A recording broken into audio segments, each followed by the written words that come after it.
The teenager who took his own life, his family are now campaigning to improve the care of youngsters with mental illness.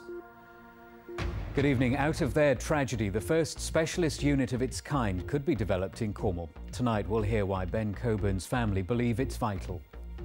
I genuinely feel if there was better help available, things would be very different now. I'm going to turn 21 soon and Ben's not here, and he should be, so it's really important. Also tonight, as plans are revealed for a second power station in Plymouth to boost fluctuating renewable supplies, the biggest ever wind farm in Cornwall is back up and running at Carland Cross. And still hanging on the line, the furious BT customers who've been waiting for 2 months for repairs.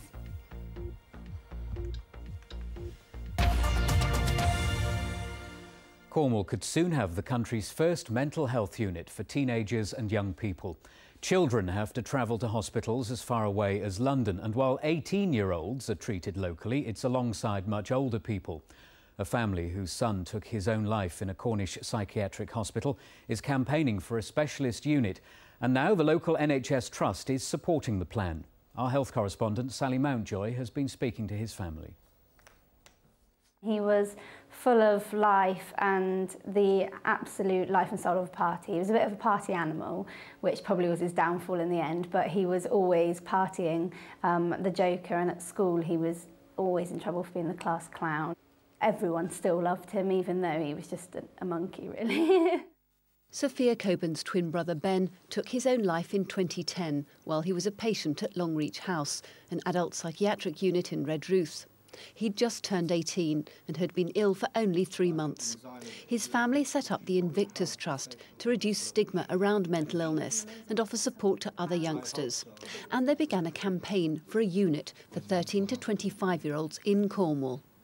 We were shocked at the care Ben got in Longreach in Redruth.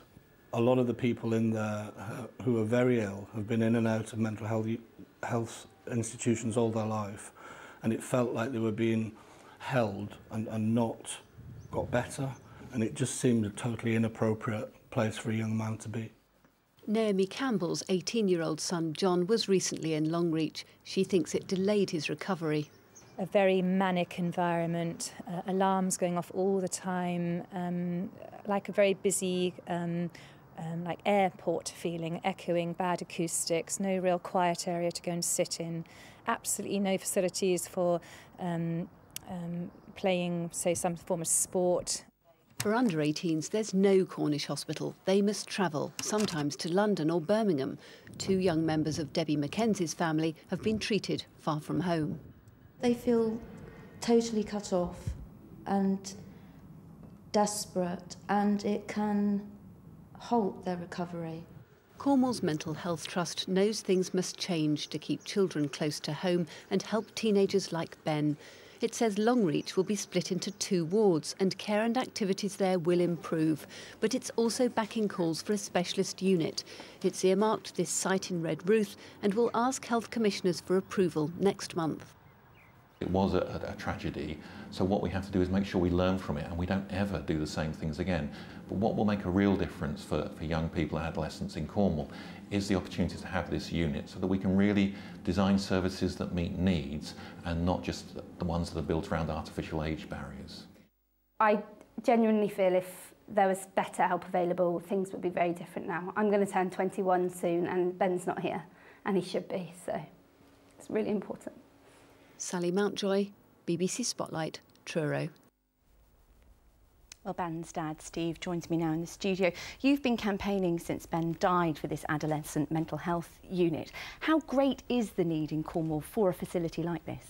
We've been shocked at how many people do have mental illness, whether they're adolescents or adults. And the figures from the Foundation Trust say that there is more than sufficient demand for 12 to 15 beds in Cornwall. And the key here is age-appropriate care, isn't it? It's specifically tailored for these people who are 13 to 25. Yeah, this could be the first unit of its type in the country, which I find really surprising, because there's a difference in the way care is given to under 18-year-olds and over 18-year-olds, and the law changes at that point as well. But that transition is managed very poorly, in my opinion, And currently the situation, as I've said in the report, is that our young people, our youngest people, are being sent out of county, away from their families, and sometimes their families can't drive, whereas the slightly older people, the 18, 19-year-olds, are cared for in adult units, where a lot of the people are far older and have very, very different needs. Now, mental health illness in particular in amongst young people is still very much a taboo subject. You're trying to change that through the Invictus Trust, aren't you? Taking the message out into schools to try and break down that stigma.